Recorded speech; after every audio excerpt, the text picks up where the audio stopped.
Hey guys, happy Wednesday! Thank you for joining me tonight.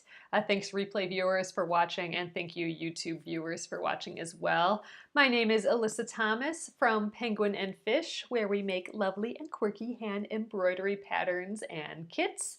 I'm the author of Sew and Stitch Embroidery, and I am here every weeknight at 9:30 p.m. Central, where we relax and craft and work on a project together. And right now we are working on a project from the book Wise Craft Quilts. We are doing the English paper pieced project from here.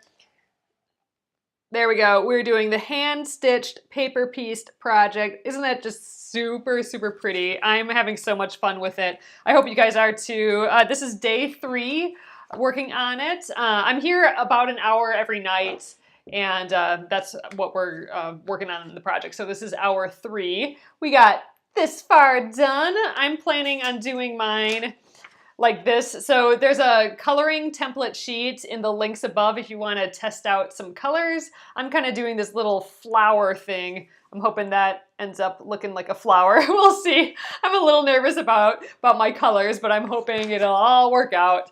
That's why this template's super helpful, just to kind of test things out. So there's a link for that. There's also a link for the book and the blog post and the templates actually as well. So take a look at this at the text in this Facebook post here for some more info on the project. But we will continue with the English paper piecing tonight. We have our templates in there. Tonight I'm hoping to stitch all the rest of these chrysanthemum, that's what these guys are called, little chrysanthemum pentagons. I'm hoping to stitch the rest of them around here. I haven't done that before. Usually I like sewing them together at the Y seams. That's what I've done with these already. But we're gonna sew the rest of them just along these edges, and then we'll pop out the middle template piece here, and then we'll sew up the sides of them after that. So that is the plan. We'll see how that goes. If you want to share your guy, I'd love to see him in our Penguin and Fish Crafters group, and there's also the Wise Craft Quilts group that you can share it in as well. So awesome, guys! Thanks again for joining me. If you know anyone that would like to English paper piece with us, I hope you share this, and your thumbs up and hearts, I appreciate those. That helps us, helps more people see the video, so I appreciate that a ton. All right, guys, let's get going. I'm gonna flip you around, and here we go. All right, there are my crazy fabric piles. Right now we're picking from the pinks. There is Zeb, my little pin cushion. He's got our needles that we're working with. So I'm using a straw needle, a size 10 straw needle. I'm kind of testing it to see how much it bends, and it is bending a little bit during this English paper piecing process. So we'll continue testing that. I like the size 10 because it is so thin, and that thinness helps it leave not like a huge mark on our fabric here. Like, you don't see any big holes or anything. Zebby, yes, it is Zebby. All right, let's keep going here. I have my pieces laid out from last night.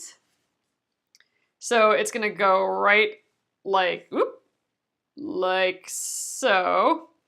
So I think I'm just gonna we'll start here, and I'm gonna just stitch all these guys. So I'm just gonna stitch this kind of skinny bit that matches up with the octagon here. I'm gonna just stitch all of those pieces on, so they'll all kind of hang. They're not gonna be connected here. Zeb the needle man, exactly.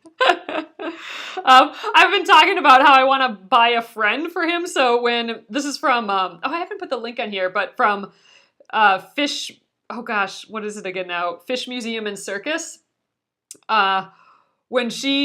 This is one of those guys that when she lists these on Etsy, and then they go away within 2 minutes, like a literal 2 minutes, and then they're all sold out. But she has another style of them where it has like this little bubbly thing all over the entire length of the head, and I've been eyeballing one of those. Yeah, so that's what we want to call Phil. We already have him named, and we don't even have it yet. So I've been kind of keeping a watch on her newsletters to see when she's selling them again, so I can wake up early and hit refresh on my browser a million times and get Phil, so Phil can hang out with Zeb.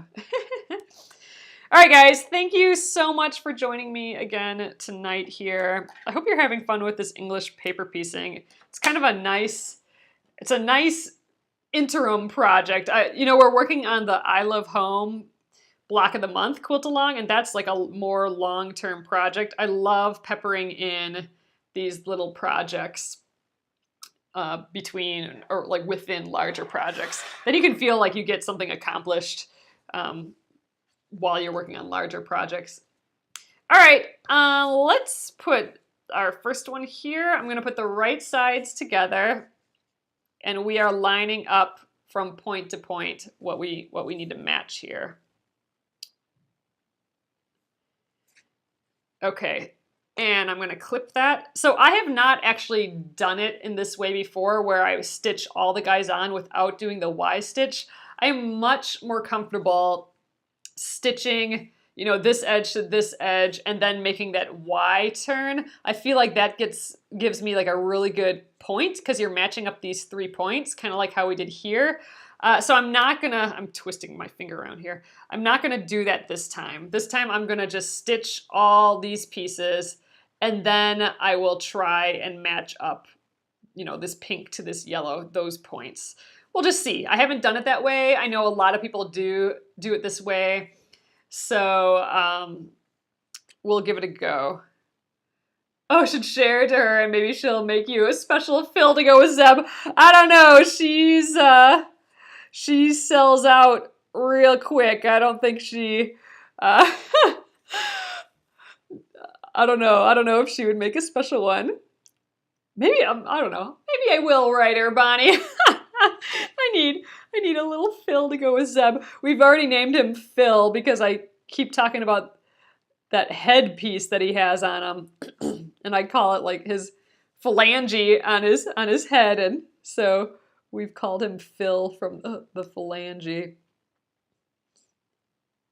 All right, so I'm not sure if she takes orders. It's one of those things where she doesn't really need to. She can make whatever she wants and it'll sell out within minutes. So, all right. Oh, you think you'll do it your way? It's not lining up? Okay, well, I'm gonna try it this way. Just because I haven't tried it before, I might decide that this way of putting all the pieces on all at once isn't my thing, and I might go back to stitching my Y seam. So we're doing a little experiment tonight. All right, so I've done my little loop stitch through there twice through the corner points, and now I'm gonna do my little whip stitch across the line again here. I know, poor little Zeb needs a buddy. So I am going to put, I'm going to put my little double knot, like the going through twice at each point. I'm going to still do that with each point that comes up. I'm just not going to go up onto the side here. So we'll see how it goes. So I'm going straight up through, like I'm going a stitch length away, about 1/8 inch from my last stitch, and then going straight through, grabbing a couple threads, like 2 or 3 threads at each bit here. Oh, the threading tip. Oh, Elaine, good. I'm glad that's working. We'll I'll show you guys that again. The way I've been threading my needle here to make it go super fast. I'm not licking my thread or anything like that. I'll make sure I go through that again when I'm done with this thread here. But yeah, I love that method, that pinch method of threading the needle. But yeah, so this is the whip stitch, just going a stitch length away and then going through the edge here perpendicularly through just a couple threads, and I'm not grabbing the paper at all. All right, so I'm going to do the points here. So I'm going through once, and I'm going to go through again. And I'm going to try and kind of grab my loop to make a little knot as well. And I think we'll go one more time. Yeah, I don't think we really need to go one more time. Oop, dropped. Okay, let's unclip that. So this is our first phalange here. So see, they're not going to be connected here. We will have to go back and do all those connections, and that's when, you know, this is what I'm talking about. What I'm worried about is getting those points perfectly matched, but I think we'll be fine. This is how most people, or a lot of people do it, or I've seen people do it this way, so it's worth giving it a try. All those people might know something that I don't know, right? So we're doing that. All right, I'm just double checking that I got the next correct guy here. Put those right sides together, matching up those corner points so that edge is nice, and I'm gonna just throw my wonder clip on there again. Ooh, no furnace here in the 90s. Oh man. You guys, it was so cold. Not so cold, that's totally an exaggeration. It was definitely fall. Let's call it that. Definitely fall the past couple days, but man, it gotta be summer again today. It's toasty in here again.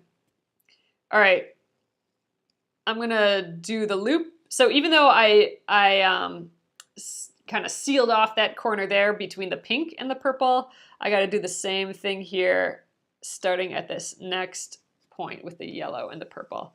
And again, I'll kind of run my needle through that loop to make a little knot. There we go. All right. This is definitely much easier having this clip here. I'm finding I don't have to pinch everything so much. It's been much easier for my hand because I'm having trouble with this like pinch motion. Being able to hold it more like this instead of like that is really, really kind of helping me a lot. So the wonder clip is great. Oh, tank top weather. Yeah, it's like that here too, Patricia. It just all of a sudden, you know, it was kind of cool the last couple days. It rained the other day and I decided to go for a walk after it got done raining, and I had to wear, I have a winter coat that has like an inner coat, like a spring coat. And then you put the outer coat on for winter. I had to wear that inner winter coat. That's getting there. That's getting to that cold once I start wearing that coat again. But so that got me worried. But then today it's super nice out and we went for a long walk. It was nice. Hey, Connie. Thanks again, everyone, for joining me. I appreciate you guys so much. I love chatting with you guys every night. All right, the other thing I'm going to try tonight is when we finish stitching all these chrysanthemums to the octagon. Again, I think these funny pentagons are called chrysanthemums.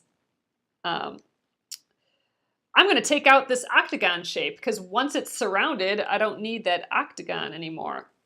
I gotta tell you, I'm a little nervous about doing that without sewing up these sides, but we're gonna give it a try anyway. Because again, I know other people do it that way. Maybe they know something I don't. One thing that's nice is that if I take this paper out, it'll just be fabric again, right? So it'll be like loose and flowy. So when I fold these to do the Y seams, I'm not going to have to fold the paper there. It's not going to be stiff. It's just going to be fabric again. So that has potential of being easy. All right, so I'm at the corner point again. Let's run the needle through the loop to make that little knot again. Live life dangerously. You know, Phyllis, I mean, I feel like if I don't try things, I'm not going to learn. I might, you know, if I learn that I hate it, then that's good information, you know? So I'm totally open to trying new tricks and new ideas and new whatever, because that's what's going to, you know, I'm not going to know otherwise, right? Okay, so let's lay this here again just so I'm grabbing the right next one. So 3 more of these guys. Man, it's growing and growing. All right, let's put right sides together again, match up these points. The nice thing about doing it this way is that I can just use one long thread and keep stitching. I feel like I feel like I don't have as much in the middle time that I'm wasting. So that's nice. I think it'll go a little faster. Oh gosh. Yeah, Marianne, these are hugely much bigger than our Splendid Sampler little hexagon. So on the Splendid Sampler, if you guys participated in that at all, it's actually going on again right now at thesplendidsampler.com. But all of those blocks ended up being like 6 inches big. And I mean, we're already at 6 inches with this, right? But we had hexagons that were literally this big. Rings and rings of them. There had to be like 40 of them, or how many would have been in there? There's probably about, how many made that loop? Like 6. So there was, yeah, it would have had to been like 6 because it's a hexagon. 6 times like 6. So there was about 36 maybe in that one tiny 6-inch block. They were this big. Crazy. Oh, they were 48. Oh man. That took a while. So if you think this is taking a while, this handwork, do that Splendid Sampler block. I totally love how it turned out though. I really, that's one of my favorite blocks for sure. Even though it was one of the blocks that took me the longest. But we definitely learned some things working on those English paper piecing projects. That's where I decided, you know what? I think I like this glue basting a little bit better. Actually, you know what? I'm not sure I like the glue basting better because I still think there's something really special about doing it all with thread and needle, you know? So I do like the thread basted, but I like how fast and I like how sharp the edges are with the glue basting. So that's why I'm leaning towards the glue basting, even though in theory I still like the idea of the needle or the thread basting. And here we go. So all these I glued down the edges except for this one. This one I stitched the little corners so they stay. That's what I'm meaning by the thread basting versus the glue basting. All right, I'm gonna go through this point one more time. I haven't been paying attention. I might have gone through twice already, but we're gonna go one more time. Oh yeah, they were so small, Patricia. Like when I'm going like this, they were literally that big, teeny, teeny, teeny, tiny. So tiny, like it's just a little crazy. All right, flip that guy up. 2 more to go.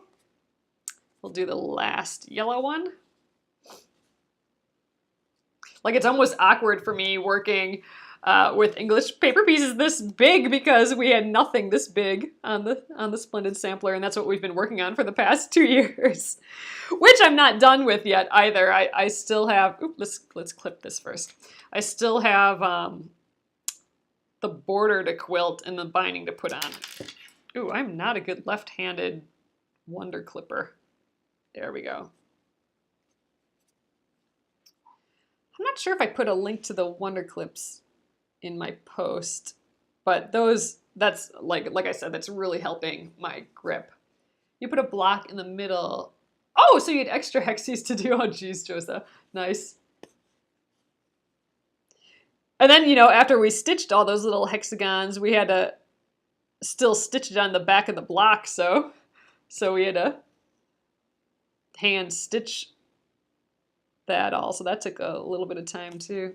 All right, so now it's definitely getting more awkward because, you know, I can't hold it as close because I got all these pieces here. But, you know, that's the nature of English paper piecing. You just fold a little bit out of your way so you can hold it on again.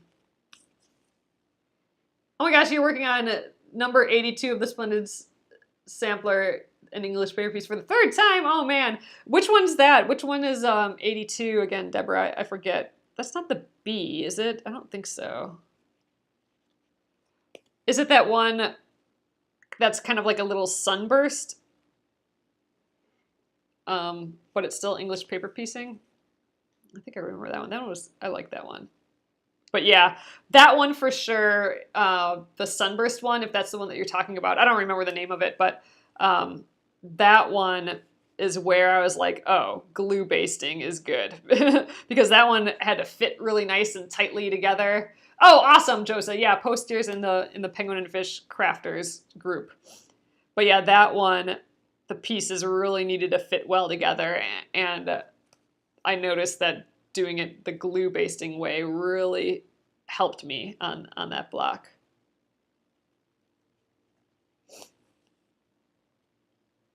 All right, one more of these guys. And then we can take out the octagon center. I'm excited about that. But again, if you don't want to take out any of your pieces till you're done, then don't worry about it. I kind of get excited about taking the pieces out as I go. And, you know, if you are doing something, like if you're mounting it or something where you don't ultimately want to take out the pieces, then don't feel like you have to take them out. I'm just going to take mine out. I think I'm going to make this into a pillow when I'm done. I haven't completely decided, but so I don't need the papers in anymore. So I'm going to take them out as I go just because I love doing that. It's just fun. It feels like you got something done.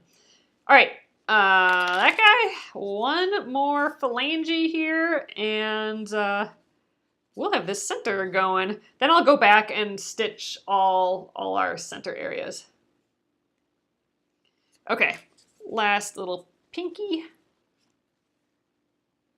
I'm really hoping, so my fear, you guys, I was thinking about this today, and I don't know why I'm so nervous, but I really want it to look like this flower, this like kind of stained glass flower. I really want you guys to, not you guys, but just people, me, to be able to see this pink and be able to see these leaves. I'm really hoping that comes across. So right now it just looks really patchworky, but I think once we start laying out these bigger pieces, I think we'll start to see that. So that's my hope. And now I'm tangled. All right, here we go. Last piece. I think this one I won't use the Wonder Clip because there's not really anywhere to clip it to. We'll fold these guys out of the way and just hold it there.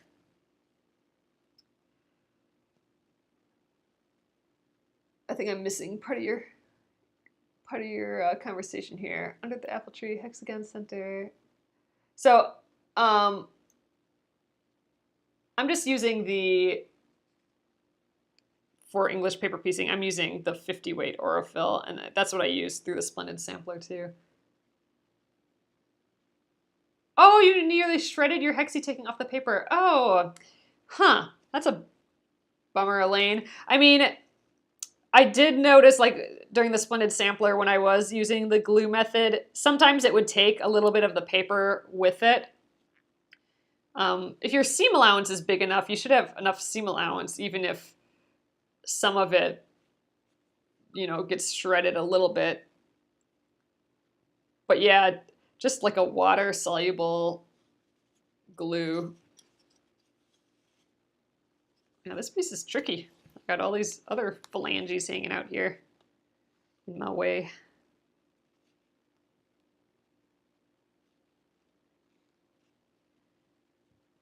All right. But you just bend them out of your way and then you're good to go. Yeah, you're getting out of my way. You're in my way too. There we go. That's a little bit better. Whip stitch this last edge. Actually, I can start going up the side right away too if I have enough thread here, which it looks like I do. So I do not have to stop. I can keep going here. I can hang on to the needle.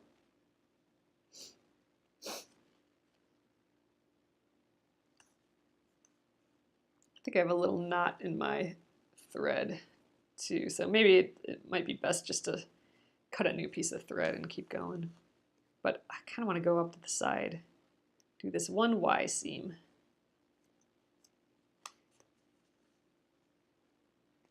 Or maybe not. Maybe we'll just stop, because then I can take out the, I want to take out the octagon.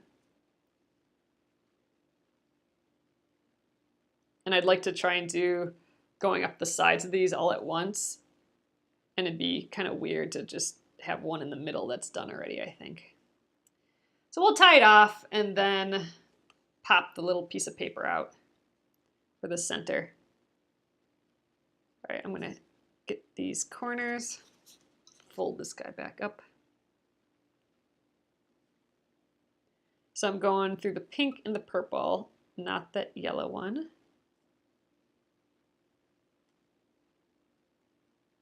There we go.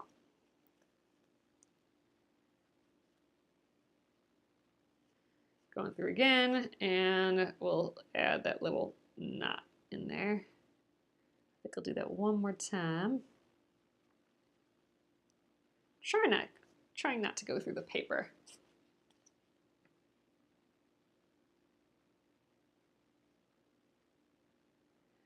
Alrighty, so I'm going to start a new piece of thread. So I'm going to just tuck this one in, go in and out of the seam allowance there, throw the needle back in Zeb, and snip that off. So here we go. We got all of the pieces on there.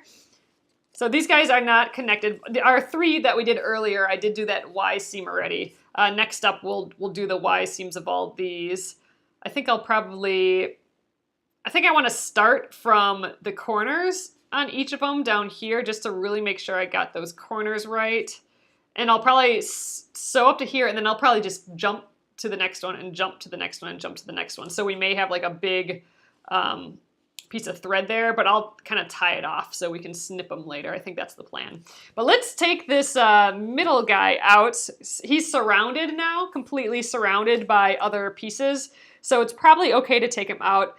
Usually I probably wouldn't until I have all these sewn up, but I have heard people taking it out at this point. So we're gonna just give it a try. A little out of my comfort zone, but we're gonna give it a try. So I'm gonna grab a pin.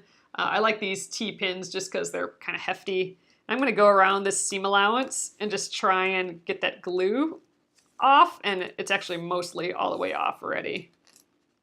There we go. So I don't think there's any more glue there.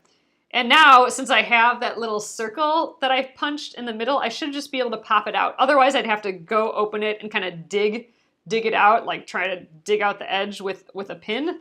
But with this in here, I should just be able to, yeah, pop it right out.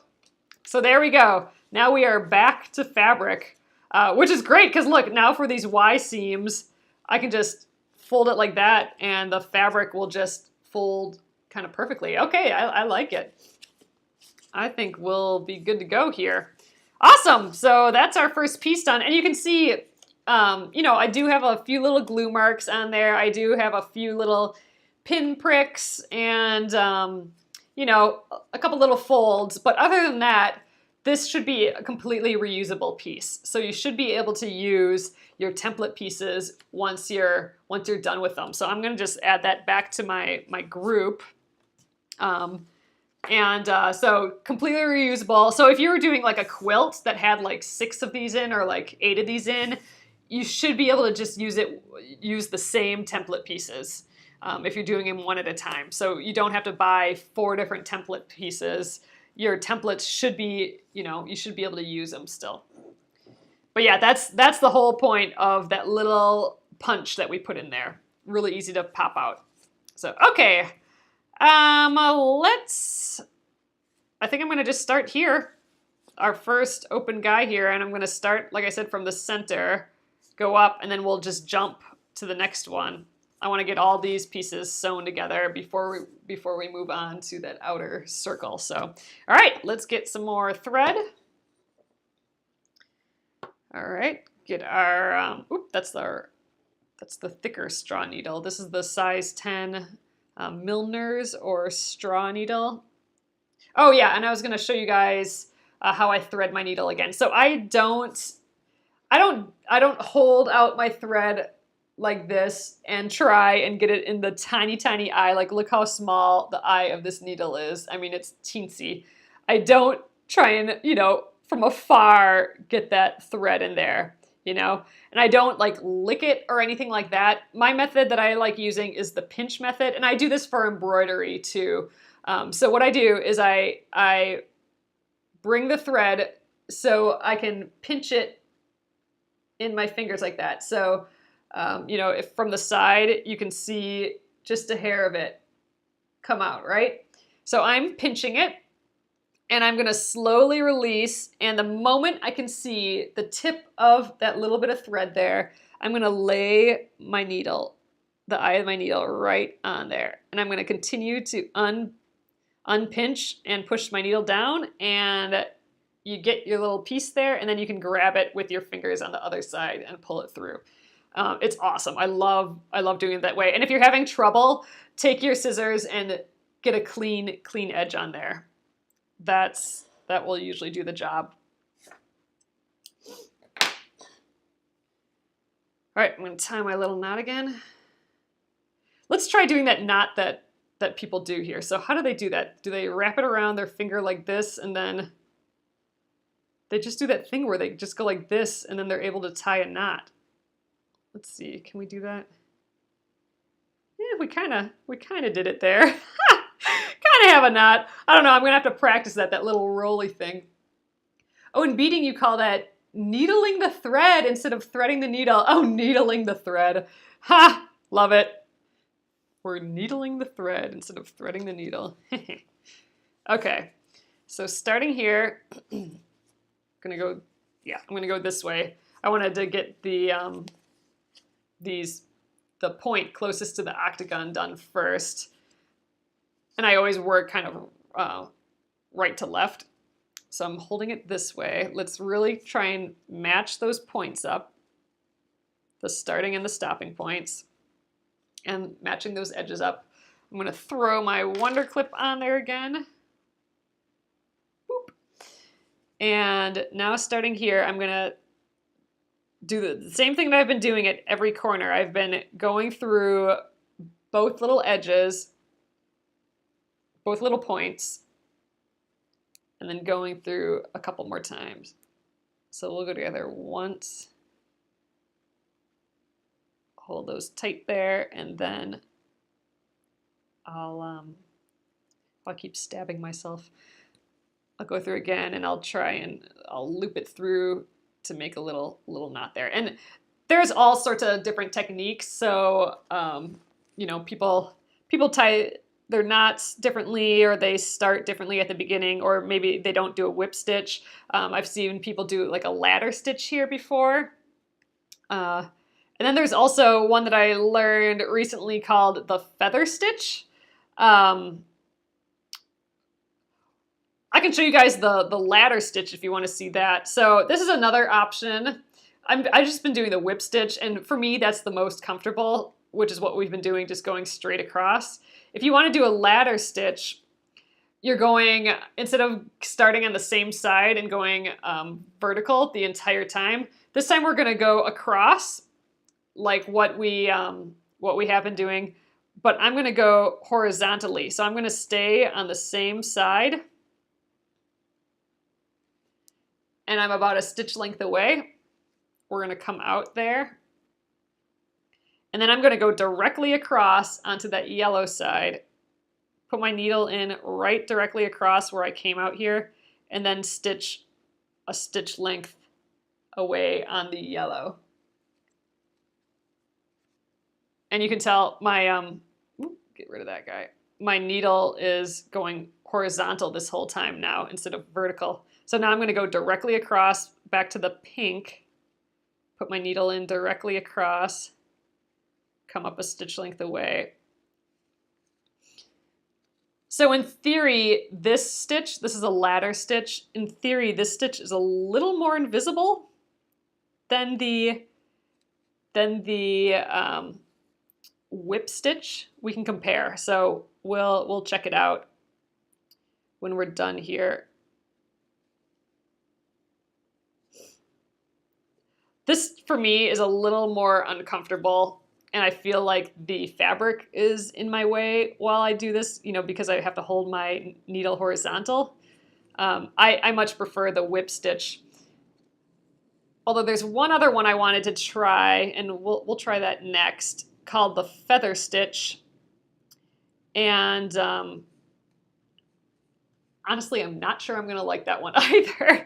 It looks like the premise is that you don't see the stitches on that either compared to a whip stitch. But I think it's going to take twice as long, but we'll see. We'll give it a try. I'm curious how it compares on the front. You know, the ladder stitch to the whip stitch to the feather stitch, which is what we'll do next. I think I saw this on, I think I wrote it down here. Oh yeah, so for the feather stitch, it was recommended to me to check out by Helen, and it was in a Pat Bravo video on YouTube. So I'm gonna try that next, although I don't know. It seems like it's gonna take twice as long, but we'll see.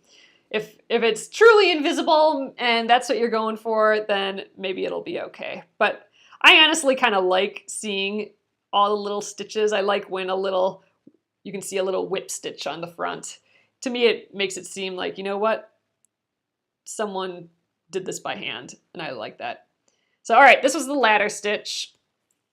I'm gonna do my little corner stitches here to hold it in place, and then we'll take a look at it. I think I might be going through the paper a little bit here, but I think we'll be okay. One more. I don't think that was really a knot. I think I got to go around one more time to make it a knot. There we go. All right, let's take a peek. So this is the ladder stitch. So we can compare it to the whip stitch. So yeah, I mean, it's a little more invisible maybe compared to, like, if you compare it over here, I can see all the little stitch marks, and here you kind of don't see those as much, right? So maybe it is just a hair more invisible, but is it really that much more invisible that it's, you know, that I want to move away from the way that's more comfortable in my hand? I don't know. But yeah, so it's an option. So give it a try if you want to try the ladder stitch. It definitely is less visible than this whip stitch here, but I don't know. You can give it a try. All right, I'm going to move on to the next one here. And I think I'm going to just jump right down here. I'm going to just leave this piece of thread on the back like that, just jumping straight down. I don't think it's going to harm us at all. I'm not worried about it. So we'll, you know, I have a knot up here and I'll have a knot down here. I don't think we'll have any trouble. We can actually just trim it when we're done. So let's get these two together. Yeah, exactly. Deborah, I think you're exactly right. It comes down to which you enjoy doing better. Exactly that. And for me, it's just a little awkward in my hands doing that ladder stitch because of that horizontal needle placement, I think. I just really like this up and down needle placement. So, all right, I'm going to stitch through my corners again. And if you have your paper in still, just gently fold the, you know, octagon like that. But since we took the octagon out, we got this nice floppy fold. I don't have to worry about this Y seam at all. You know, slightly bending that like how we were doing yesterday. So it's kind of nice. Makes these Y seams easier. All right, see, so I'm just doing that jump. Nothing wrong with that, I don't think. Go through this corner. All right, so now I'm going to try this feather stitch that I saw on that Pat Bravo video. So we'll just tie one more knot. Actually, I think we're probably fine. So, all right, for that, what she did is come up on one side like this. So I'm starting kind of lower. I think this is how it went. I'm starting lower in one side and coming straight up through the point, or through the top edge there. Just on one side. I'm staying on one side. And then I'm going directly across on the other side and doing the same thing, like starting low and popping up on the point there. I'm caught. There we go. And that's the first stitch. So then I'm going to go a stitch length away and come down and pop up that edge, pop up on that edge, and then the same thing on the other side. To me, this is kind of like the whip stitch, but having to do it twice as long. But in theory, this, again, is supposed to make the stitches less visible, so we'll see. And I think we're just grabbing a couple threads here. Again, I think I've been grabbing kind of maybe too many, but down and up on the one side, and then directly across, down and up. And we'll keep doing that along this edge. So I do like the needle position better, again, because it's that vertical needle position.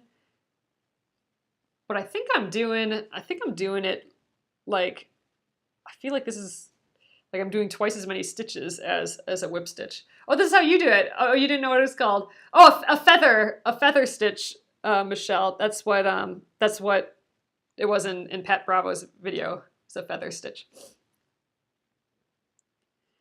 But yeah, so maybe this is the real way to do it. Maybe this is the traditional way to do it. I don't know. We'll see how that looks. It's kind of relaxing, actually. But I think I'm fine with just doing the little whip stitch. I think that satisfies me enough, the whip stitch. But I think I would choose this feather stitch over doing the ladder stitch, just because, I don't know, that needle position I just not liking. Although now I'm kind of getting in the groove of this. Maybe I do like the feather stitch. But again, I think I'm doing, instead of being able to go through both the left and right, or both fabrics at once, I have to do it one at a time. So I think this is doubling my time. Oh, no problem, Deborah. I'm just, I'm learning along the way. So, I'm testing out these options as I go. I've never done this feather stitch before. So thought, why not? We'll give that a go. I just love, like, when,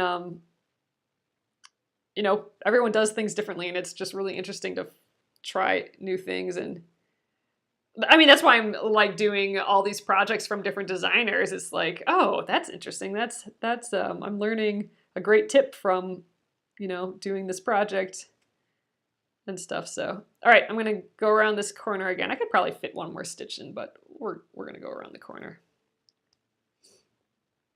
But yeah, I feel like I'm learning a ton on these projects. And, even this, I didn't know the feather stitch before, looked it up especially for this, and now I know one more thing, right? And that's fun. I like that. All right, gonna go around one more time here.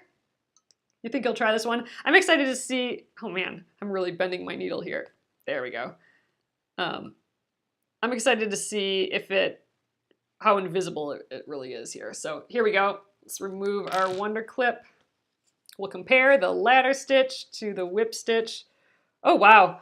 So I have like a little gap there on this one. I'm wondering if I wasn't pulling my stitches tight enough. So I don't know. I don't know if I like that at all. I almost want to go back and throw a few whip stitches in there. I think I need to practice that one a little bit more if I'm going to do that. You know what? I think I might go back down the other way and just whip stitch it. So right now, for me, whip stitching is the way to go for me. I think this I could get better at. I'm probably just not pulling it tightly enough, or I'm probably just not grabbing in the right spots quite yet, but right now that needs work for sure. So I think I'm gonna just quickly go back the opposite direction and get a few more little whip stitches in. I think I'm gonna just do really big whip stitches, just a few. So that's interesting. You know, I think that's just technique. I think I gotta just do it more and figure it out a little bit more. But in theory, you know, that's another stitching option. For now, I think I'm gonna just stick to my basic little whip stitches. So I'm just doing some big whip stitches now just to close that gap.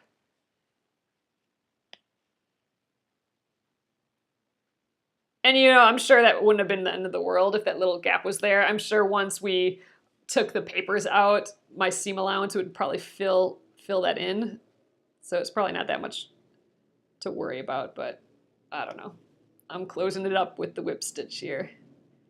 It's pretty on the back though. That feather stitch is pretty. Well, good to know. Learned something. I think I would probably just try that again, just to improve on it. But like I said, this whip stitch, I'm fine with how it looks like on the front, and it's just faster for me. I can go through both at once. Oh, that could be Michelle. Well, or you know, it's just you learn it one way, and you get good at it that one way. So I mean, if you're doing the feather stitch and it's totally working for you, then that's awesome. All right, there we go. I'm gonna tie a knot at this corner again, just to make my leap to the next piece easy. And we'll take a look at this too. We'll see if I close that gap.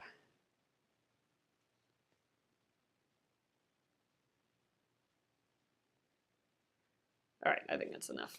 Okay, let's check it out. There we go. I tightened it up a little bit there. So, okay. Well, I do think the ladder stitch is probably the most invisible, but I'm perfectly fine with doing a whip stitch and having it be a little visible. I'm okay with that. And you know, that feather stitch definitely needs some work on, but there's some options. How many more do we have? We have 1, 2, 3, 4 phalange gaps to fill yet. Let's see if we can get a little further on those tonight. I'm excited for tomorrow because we'll get to start some of these. We'll get to start a new shape tomorrow. So these will fit in, how do these fit in? Kind of like this. So we'll fit in some of these flower shapes tomorrow. We'll just do the next kind of loop around. We'll prep all these pieces. Oop, not like that, like this. Prep all these pieces, and then we'll have like a flower looking guy, which will be exciting. So that's what I'm excited for, is just to see how this pink plays out here. All right, let's jump to the next guy here. Put these pieces together.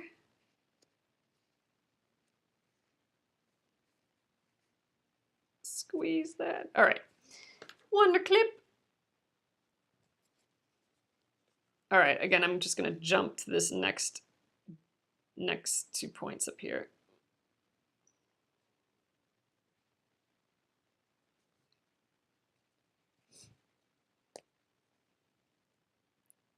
All right, make sure it's not grabbing on anything. Go through there again to kind of lock it in place.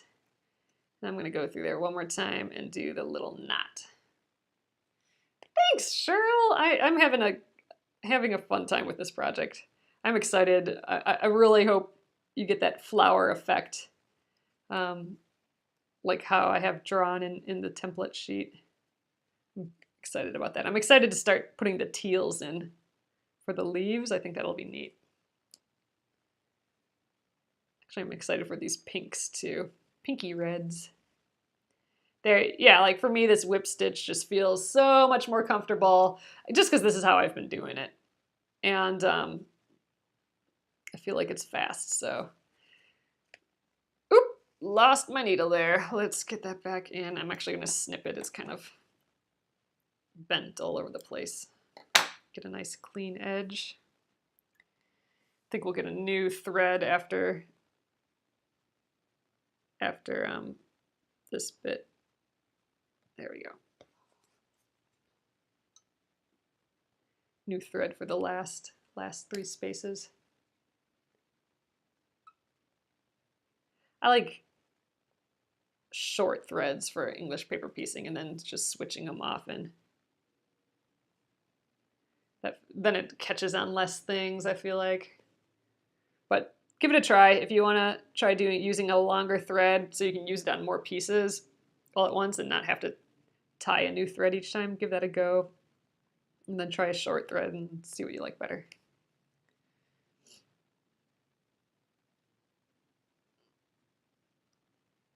Get in there. Oh, you just started using Wonder Clips. Oh, it's so nice for binding. Yeah, since I started using Wonder Clips, I almost don't use pins anymore. Unless it's not on an edge. Like if I have to get something in the middle, then I'll use a pin. But when I'm clasping an edge together like this, I almost exclusively use the Wonder Clips now instead of pins. And man, that's been nice. I'm really liking that a lot. So I'm totally with ya. Get in there. I think, hitting the paper a little bit. Alrighty. So I'm going to tie that off. Let's just weave it into the back of this a little bit again. And snip that off. Remove the Wonder Clip. And how are we doing? All right, got all these guys. Ooh, tomorrow, if we get some of these guys on, that means we can take the papers out of our chrysanthemum pieces here. So, all right, 3 more. I think we can do at least 1 more tonight. Get some thread. Maybe we can get these 3 done tonight. Yeah, it's working well. I haven't done that before. Like I said, I haven't done it where I've gone around before stitching these, but it is nice to have that center paper out. It does make it easier to fold in half for these Y seams.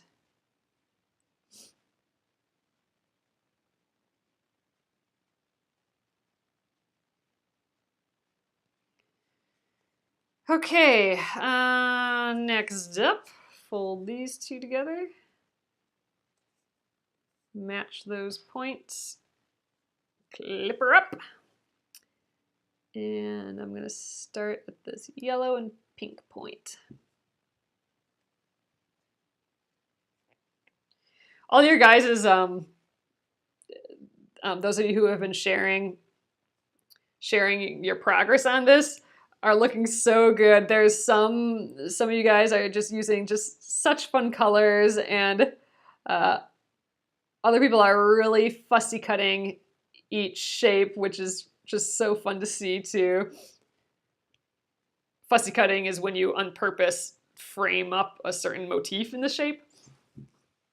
Just looks neat.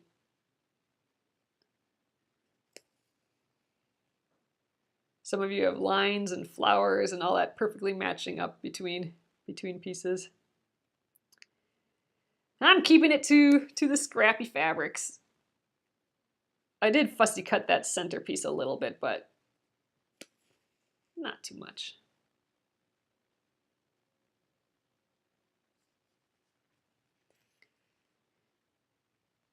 Again, I am not trying to go in the paper. Although with the glue basting, you get such a sharp edge that sometimes it's hard to just grab the edge of fabric without nicking the paper at all.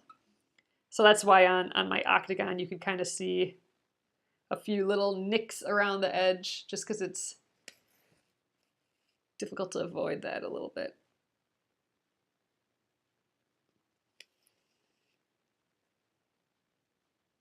Cruising along. So on Friday, Blair, who this is her project, the hand-stitched project, and she's the author of the Wisecraft Quilts book. She'll be doing a Facebook Live on Friday for how she picks fabric and gets started and stores the project as she goes and everything. So take a look at her blog post. She has the dates and times for her Facebook Lives, but I'm excited to join that Facebook Live and see what she has to say, see what I can learn. Always like learning new stuffs. All right, at the point of this guy, I'm really bending my needle now. So that's interesting. We were worried about that for all the needle turn applique that we were doing for the I Love Home. So I don't think I bent the needle at all during that, but I'm bending it quite a bit in this English paper piecing. All right, that guy's done. Let's jump right to the next one. Just 2 more. Awesome. I think we can do both those tonight. Maybe we'll stay a hair late just to finish these 2.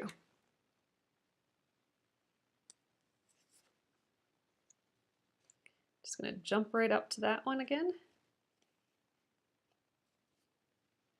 No need to bother cutting my thread and doing all that.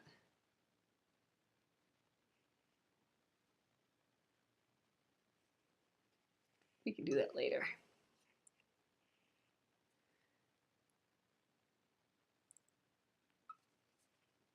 Yay, I'm so excited. We almost have the little center done. And again, you don't have to start from the center like this. It just, to me, it kind of seems like the natural starting point, starting in the center and going around and around, working your way out. With English paper piecing, you can really start anywhere because you're just, matching up your corners and, or not the corners, you're matching up your points and then just stitching them, tying knots at each point. Good night, Susie. Thanks for joining us. But yeah, so I think most people are probably starting from the middle if you look at people's progress, but you can start anywhere you want. And now we're cruising.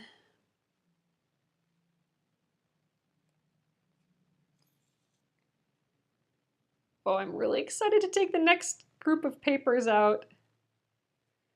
I like doing that. So you should really knot each time you start a new side. Yeah, Michelle, I knot every single time I come to a new point. I think it's just a good way to make sure that the points stay together. Because to puzzle, I mean, there's so many points. Like, this one has 4 points that we'll have to match up. The more accurate you can get with that, the more like the puzzle piece of this all will fit together. So yeah, every time I get to a point, and even here, like I did a point at the purple and pink, and then I also did one at the pink and yellow, you know what I mean? Because those each have their own separate points. So that's how I do it. We'll see how Blair does it, and we'll see how it goes. Because everyone does their own way, but I do every single time there's a point, I kind of do my little knots in the corner. Oh, whoops, I'm not done yet here. I have one more to do. I was thinking I was going to cut that off and I was done, but I have one more yet. So let's rethread this. I want to get that one last one done tonight yet. Getting ahead of myself. All right, last up.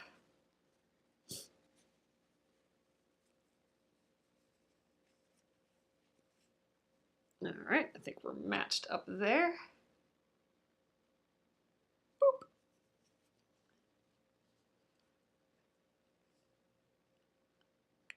Okay, let's get this first little knot. And since we're tying the knots here, I can just trim all these jumps when we're done, and I'll do that too.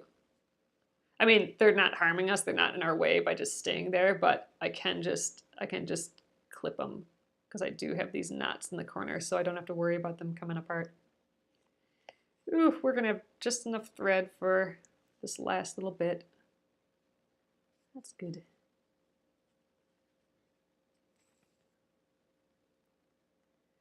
You can tell my glue's coming off a little bit here. My edge isn't as sharp, so I'm just going to hold the fabric down as I stitch to get that nice sharp edge.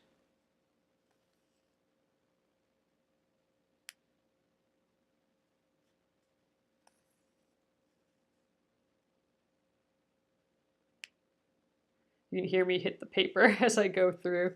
Then I'm just kind of dragging my needle up a little bit so I'm not going in the paper. Just trying to grab those couple of threads on the edge. Almost there. Yay, I'm glad we got this far tonight. I really want to start those elongated hexagon guys. I think those are cute, and to me that's like the start of the flower.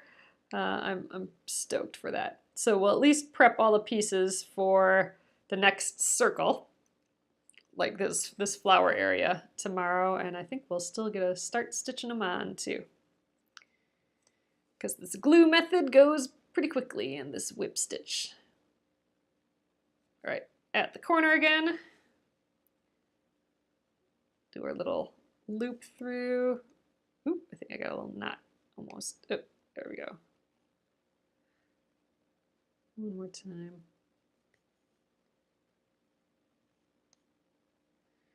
All right, now I'll tuck it into one of these ends.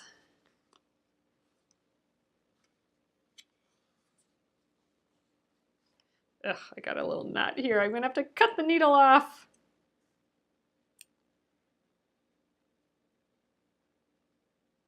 There we go. There we go. We're separated. All right, let's check it out. All right, there we are. So it is, you know, it doesn't look quite as flat right now, but that's because this doesn't have any paper in anymore, and all these do. Once we take all the papers out, we'll be able to press this nice and flat again. I mean, we could press it right now, but I don't think we need to. And it looks like all our corners still look pretty good, even though we did all these first and then did the side seams. So I'm okay with that. I think we're looking okay here, people. Awesome. So next up is all of these guys around here. I think they go like that. So that will all be in the pinks. So hopefully we can start getting this flower look to it. So awesome, yay! Thanks so much, guys, for staying with me a hair longer. I'm happy we could finish this. So, all right, I'm gonna flip you around and we'll call it an evening. Woo, right. All right, hello. Press before you remove the papers. I'm not really doing that, Patricia. I'm just removing the papers as I go. Now, once I reach the outer edge, like the outer edge of this, you know, all this. Once I get to that, I will definitely press before I take those papers out, because there's nothing that's going to hold that that edge anymore, right? It doesn't have another thing stitched to it to hold the edge. So that I will definitely, the outer edge I will press before I take those papers out, and then I'll immediately stitch it on to whatever I'm going to do with it, so I can keep that edge. But yeah, but other than that, I'm removing the papers as I go. Once it's stitched, once you got an edge on every single piece, then, you know, there's nothing, you don't need the paper anymore.